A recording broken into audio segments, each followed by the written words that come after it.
محترم مسلمانانو ورونو پروگرام تحفه د سحر شروع شو. حضرت انس رضی الله تعالی عنہ فرمای داوی د الله رسول مبارک فرمایلی لا یؤمن احدکم حتا یحب لاخیه ما یحب لنفسه. پتا سو کی کامل مؤمن نشی کی دی یو تن تر دې پوری چې د خپل ورور د پاره اقصیس خوخ نه کی چې کم سیز د خپل ځان د پاره خوخی.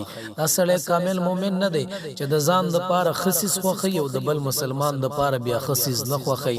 زمنګ دا دین الحمدلله ټول نصیحت دی په دې دین کې ټول خیر خوایده. مسلمان بدا سیوی چې دا ځان د پاره د کم سیز انتخاب کوي او کم سیز د ځان د پاره خوخی. پکار د چې د بل مسلمان د پاره خصیص خوخ کی کوغه د اعمال او دا کوغه د عقیده دا او کوغه د نظریه دا.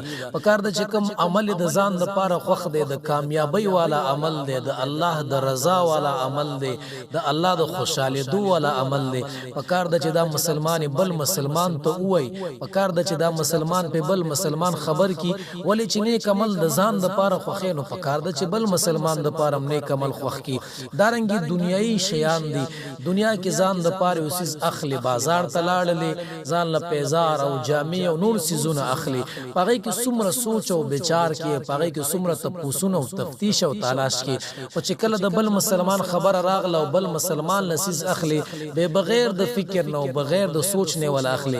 دا د هغه مسلمان سره خیانت دی دا د هغه مسلمان سره دوکه ده دا د مسلمان پہچان نه دی دا د مسلمان نشانی نه ده دا د مسلمان نخه نه ده د مسلمان نخه ده د کامل مؤمن مسلمان نخه ده.